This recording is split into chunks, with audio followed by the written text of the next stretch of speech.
Phil talks taxes. He has been for over 45 years, and there isn't a human on the planet with more experience solving problems on behalf of taxpayers. He wants to solve your problem whether you know you have one or not. So if you do have a tax problem, call the office or visit our website. If you don't have a tax problem, your current tax problem is taxes themselves. So let's get into the tax policy issues of today. And first on our list, the president has made a resignation offer to federal employees. And how has this hit the IRS in particular? Well, you're right. There's been a second resignation offer that's been put on the table for federal employees to bow out. They would go on administrative leave from now until the end of September, at which time they would take their full retirement. And this is one of the ways that the Trump administration, through the DOJ office, is reducing the size of the federal workforce. Well, I'm told now that the IRS, as many as 20,000 eligible IRS employees, are stepping up to the plate to take advantage of this second resignation offer. So this would be a pretty significant move if, in fact, that many will take the deal. Of course, that remains to be seen. But I've said this all along, and I started saying this in 2001 when the Biden administration authorized the hiring of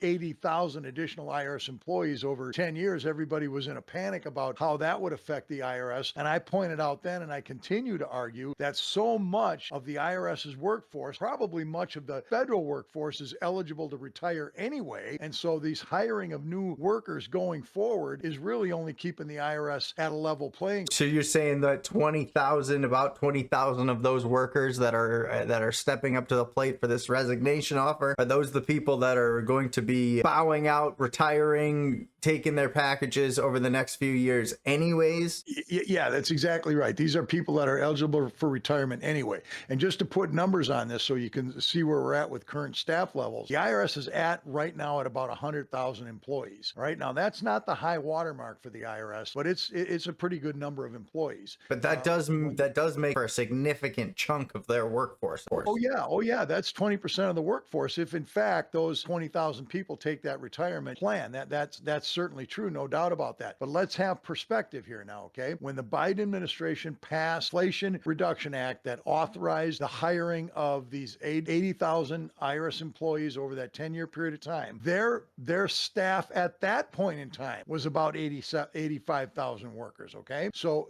this cut really puts the IRS back to about where they were. They, of course, said they were understaffed and they needed more workers. And of course, this is the song that the IRS has been singing to Congress for as long as I've been paying attention. We need more manpower. We need more funding. This is something that goes on and on and on every single year. So this is not new. But yeah, that would be a significant cut. But again, for context purposes, it puts us back to where we were about 2021. You really just can't scale for the level of data that the IRS needs in order to do a job that is based on the income tax. And that's something we've talked about multiple times. But in 2021, the Biden administration gave $80 billion to the IRS to hire employees. That's just, you're telling us that's effectively been reversed. Well, it has not been reversed. This is the interesting thing. The Inflation Reduction Act that was passed in 2021 authorized $80 billion to the IRS over 10 years and the hiring of 87,000 additional IRS employees. I think I said 80,000 earlier, but it was $80 billion and 87,000 more workers, again, spread over 10 years. That wasn't going to happen all at once. Now, very shortly after that, in 2023, Congress clawed back $20 billion of that money. So the IRS got $60 billion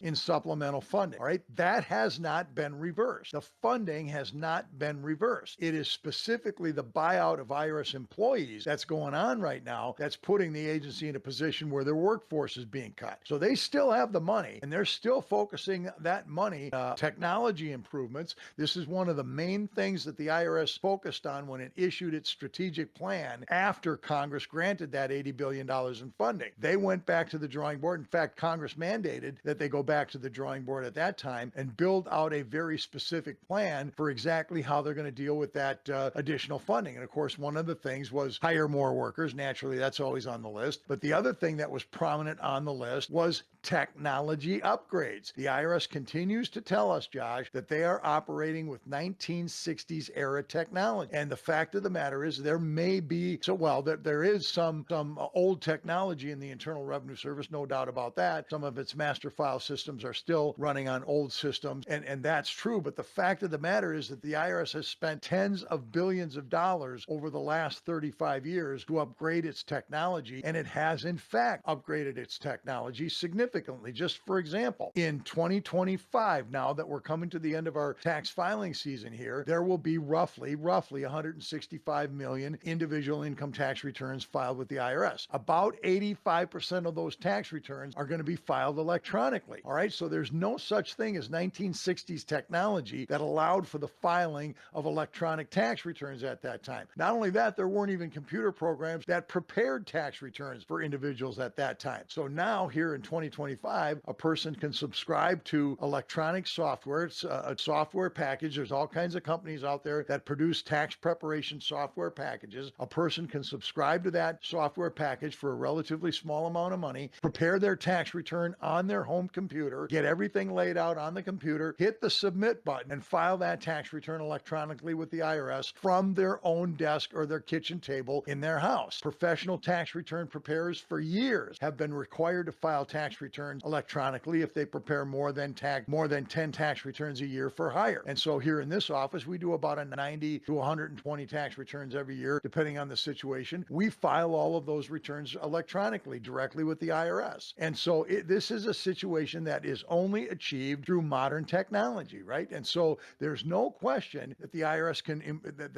can improve computer systems in certain ways. There's no doubt about that. But to say that they have 1960s era technology just is not true. And as a matter of fact, one of the IRS commissioners here in the last 25 years, Charles Rosati, was hired in 1999 to take control of the IRS specifically for the purposes of curing the IRS's technology problems that they were having then. So they brought in a commissioner from the outside. All the years that I've been paying attention to this situation, he's the only commissioner that's ever been brought in from the outside. He specifically was brought in as a technology expert, not a tax administration guy. His job was to fix the IRS's computer system. And the IRS spent a fortune. Congress spent a fortune with the IRS in those early years of this century, upgrading its computer systems. And it just goes on and on and on. And so they should be to the point, should be the key word, should, the most worthless word in the English language, in my opinion. They should be at a point where this stuff is humming along because they've spent so much. There's three things we know to be true. They've spent an aircraft carrier's worth of money on the project. They've implemented some level of technology that the everyday person can use. And they're 30 years behind on that technology and billions of dollars over budget on these projects. And still they want more and more and more. So the real question is where does the money keep going? Yeah, that is a good question. Where does the money keep going? And I'll tell you what I believe from an outsider looking in, paying attention to this stuff as I do. The biggest problem that I see are the tax law changes that occur during the course of a tax year. And what happens is every time major tax laws are changed, for example, the Inflation Reduction Act of 2021 added a significant number of green energy credits to the tax laws and repealed a significant number of fossil fuel tax credits from the tax code and changed a number of other things. In 2018, when the Tax Cuts and Jobs Act took effect, there were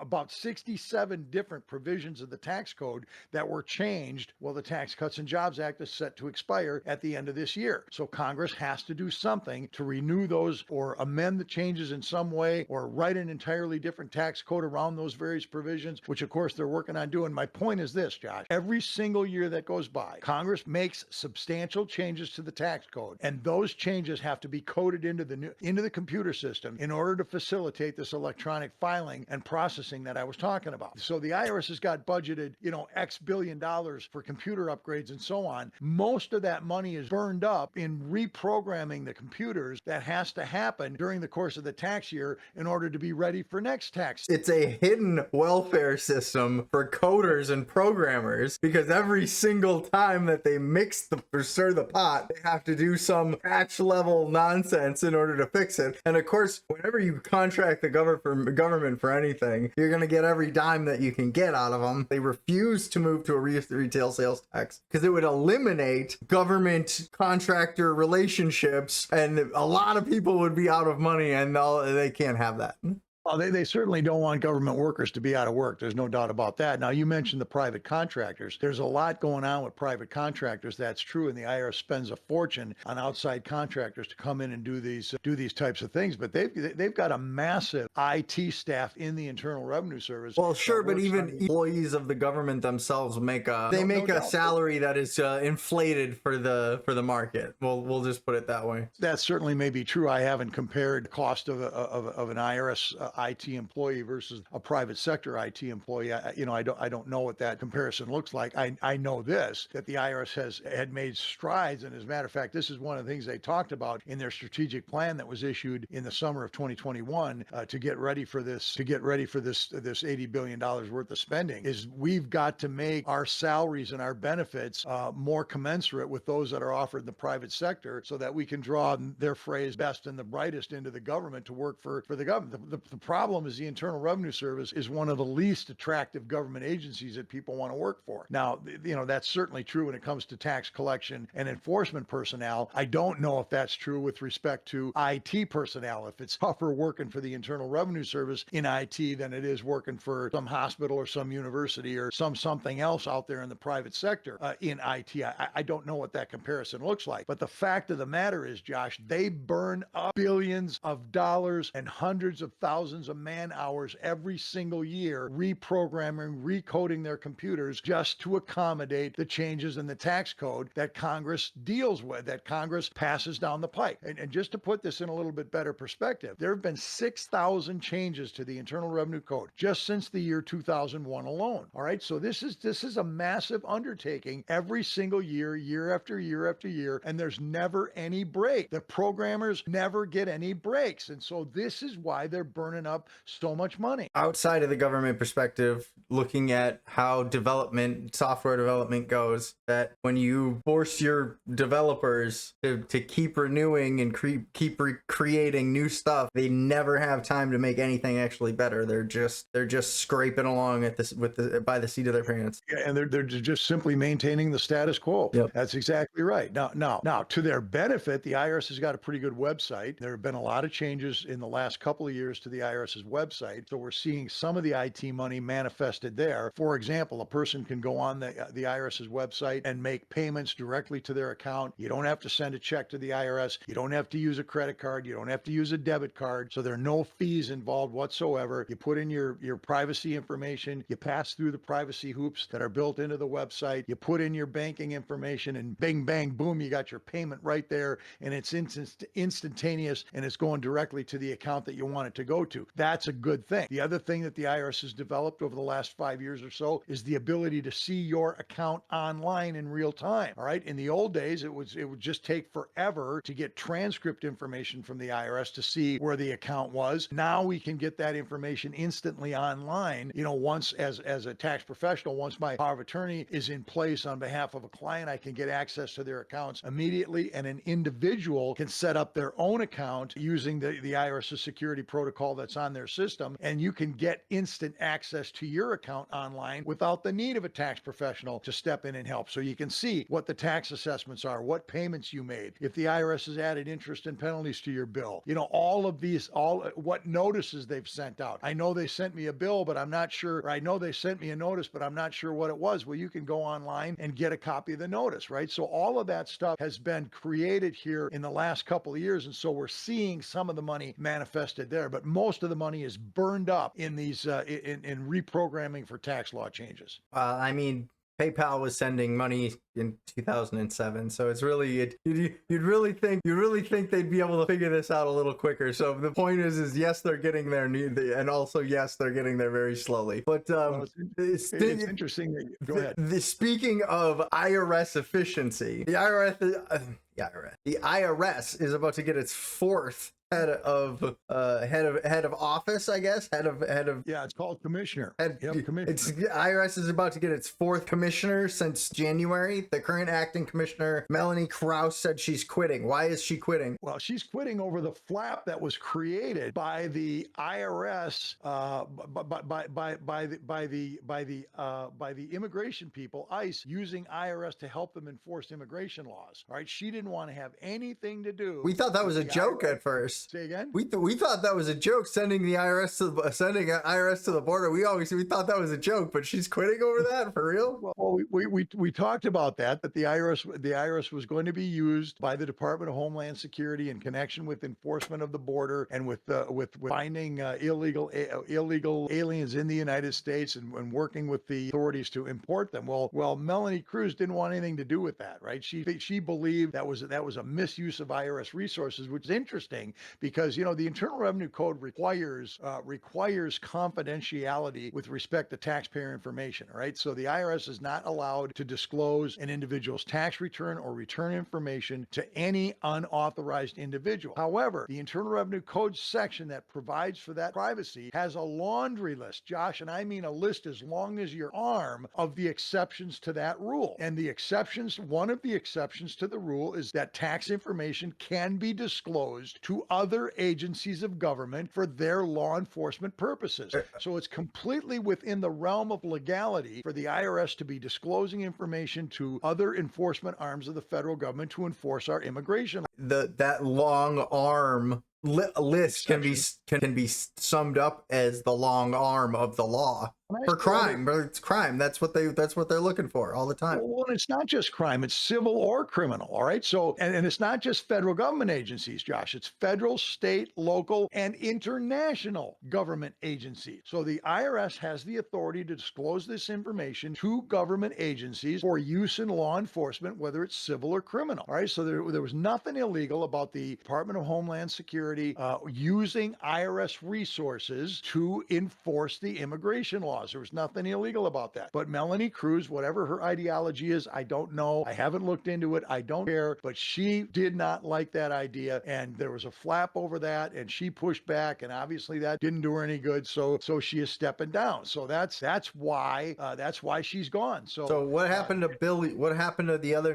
There was a couple other nominations. What happened to Billy Long? Well, Billy Long is still the official nominee of the Trump administration to be the Commissioner of Internal Revenue Service. You recall that Billy Long is the former U.S. representative from Missouri, and Billy Long he's been out of government for a while. Why he is particularly qualified to be the Commissioner of the IRS, I don't know. You and I talked about this some time ago. I also did a detailed newsletter article on this in my newsletter, Pillow Talks Taxes, talking about Billy Long's experience and his qualifications. He's got no experience as an accountant. He's got no experience as a tax attorney. He's not an attorney or an accountant. He has no accounting degree or background. He's never worked for the IRS. He's never worked. They haven't confirmed him yet. No, the Senate has not even scheduled a confirmation hearing yet. Is that abnormal? I'd say it's a little unusual for a commissioner of IRS. Usually they like to get a commissioner in there right away because the money is the most important thing, and it's the only department that they really care about is Department of Treasury, isn't it? Got to get the money, man. You got to get the money. Care how good, you got to break thumbs, but you got to get the money. And so they need a commissioner. Where was the Commissioner Melanie Krause from? She was the acting commissioner, but where was she from?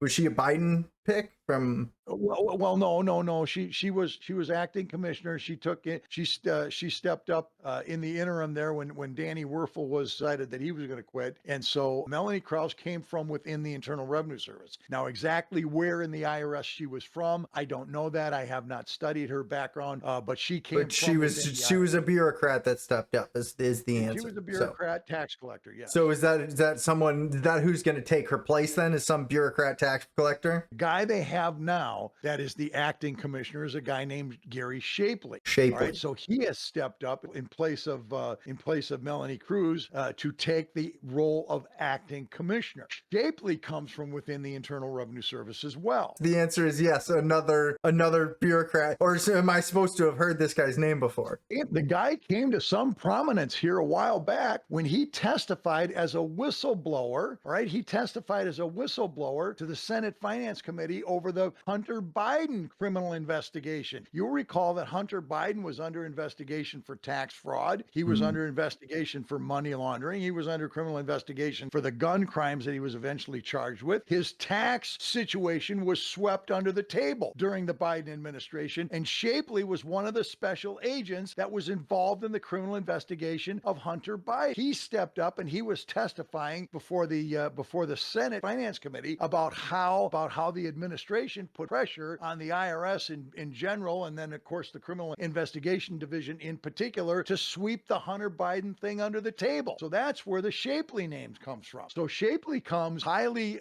recommended by Charles Grassley, who's been the chairman of the Senate, who's been involved in IRS oversight for as long as I've been doing this. Grassley's been in the Senate from Iowa. He's been in the Senate since, I don't know, since Moses left Chicago, I think. And so he's just been there forever. So he's been a Republican stalwart advocate for limiting IRS power, focusing on taxpayers' rights. In fact, Grassley was very closely associated with the creation of the first Taxpayers' Bill of Rights way back in 1988. All right, that was the last thing that President Reagan did in his official capacity as President of the United States, was signed into law the Taxpayers' Bill of Rights Act of 1988, and Grassley was instrumental in the Senate in getting that bill passed. So Grassley has been kind of a champion of taxpayers' rights all along here. He could do more, in my opinion, but that's a different discussion. And so he is highly recommended. Say his name one more time. What was the new commissioner that's stepping up? His name? The new commissioner, the acting commissioner, he's called acting commissioner because he's not official, is Gary Shapley. Gary Shapley is the whistleblower that stepped up. He's not just some bureaucrat. He's actually someone who might be able to do something interesting in case Billy Long never gets the nomination or never gets his confirmation hearing scheduled. I would not be surprised to see the Billy Long nomination replaced with Gary Shapley. Shapley would be a guy that is equipped to do the job. He's come up through the Internal Revenue Service. He was involved in criminal investigation. He started out his career as a special agent doing criminal investigations. He was instrumental in building the criminal investigation system the IRS used for its offshore criminal enforcement activity, which was going on so heavily in the early part of this century. Started really in earnest in about 2010. The IRS really started focusing on offshore activity, and they were heavily involved in offshore enforcement, and Shapley was involved with that extensive. So he's got the background. He knows how the agency runs. He knows what has to happen. He knows how to run